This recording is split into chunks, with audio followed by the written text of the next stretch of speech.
ইউনূস তো পালাবে, তোমরা কোথায় পালাবে সেটা ঠিক করো। ভারতে তো যেতে পারবে না, বঙ্গোপসাগরে ঝাঁপ দিতে হবে। অত্যন্ত ভয়ঙ্কর দিন তোমাদের জন্য আসন্ন। আজ 8-9 ফেব্রুয়ারি, বলছি আর মাত্র 6 দিন, তারপর তোমাদের যে কান্না, তোমাদের যে আত্মচিৎকার, সেটা আমরা দেখবো। সালাউদ্দিন সাহেব 6 দিন পর কি হবে? আরো একবার জিজ্ঞেস করছি, সালাউদ্দিন সাহেব 6 দিন পর কি হবে? আমার সঙ্গে কর্নেল রয়েছেন, আমার সঙ্গে স্যার রয়েছেন, প্রত্যেকের কাছে যাবো। মানসবাবু রয়েছেন, 6 দিন পর কি হবে বাংলাদেশের মানুষ আজ জানতে চায়। 14 ফেব্রুয়ারি এরই মধ্যে ডোনাল্ড ট্রাম্প জেনে গেছেন যে বাংলাদেশে এই সমস্ত কাণ্ড কারা করেছে, মার্কিন গুপ্তরাজ্য এবং সরোজ বাহিনী। এটা তার গোপন নেই। তো ট্রাম্প এবার খড়গহস্ত হবেন।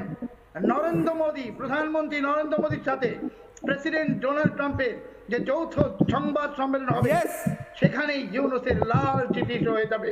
সেখানেই বাংলাদেশের জঙ্গি জিহাদি জবাই বাহিনীর লাল চিঠি। আরিফ বিল্লাহ ভয় লাগছে? আরিফ বিল্লাহ ভয় লাগছে?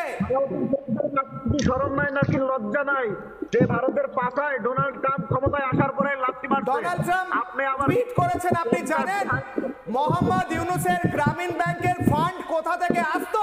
সমস্তটা মার্কিন প্রেসিডেন্ট ডোনাল্ড ট্রাম্প টুইট করেছে, তাই না? এটা সব কথা আছে। আনার মোহাম্মদ ইউনূসের মেয়ের যে ইনভেস্টিগেশন চলছে আপনি জেনে নিন, এটা সব পুরো বিশ্বের সামনে আছে। উনি তো যতগুলো কারচুপি করেছেন গ্রামীণ ব্যাংকে, এটা আস্তে আস্তে উপরে আসছে। প্রফেসর ইউনূস বাংলাদেশের মানুষকে আপনার ধোঁকা দিয়েছেন, উনি ফ্রড করেছেন। ওনার আগেন্সে আপনাদেরই যে জুডিশিয়ারি আছে ওখানে ওনাকে পানিশমেন্ট দেওয়া হয়েছিল। আরিফ বিল্লাহ আনসার। জি জি, আমি বলছি সালাউদ্দিন সুমন সাহেবের, সুয়েব সাহেবের লজ্জা থাকা উচিত।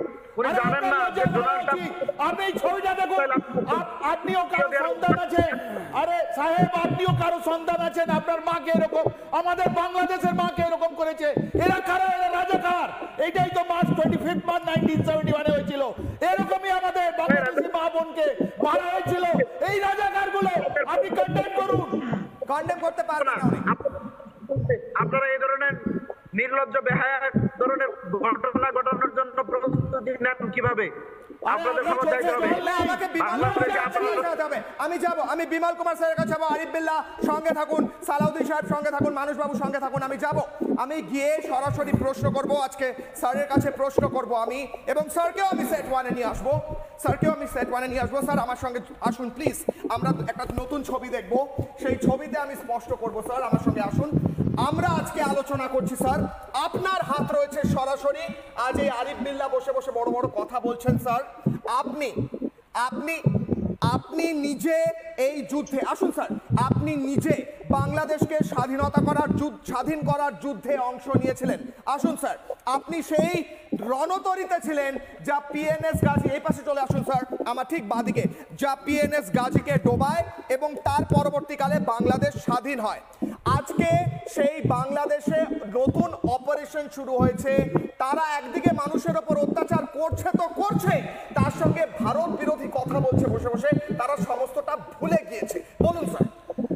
আমি এখানে আজকে কিছু কথা বলবো যেটা একজন স্বাধীন বাংলাদেশের অভিভাবক হিসাবে, yes, I have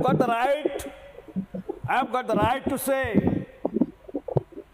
আমি একজন বাংলাদেশের অভিভাবক।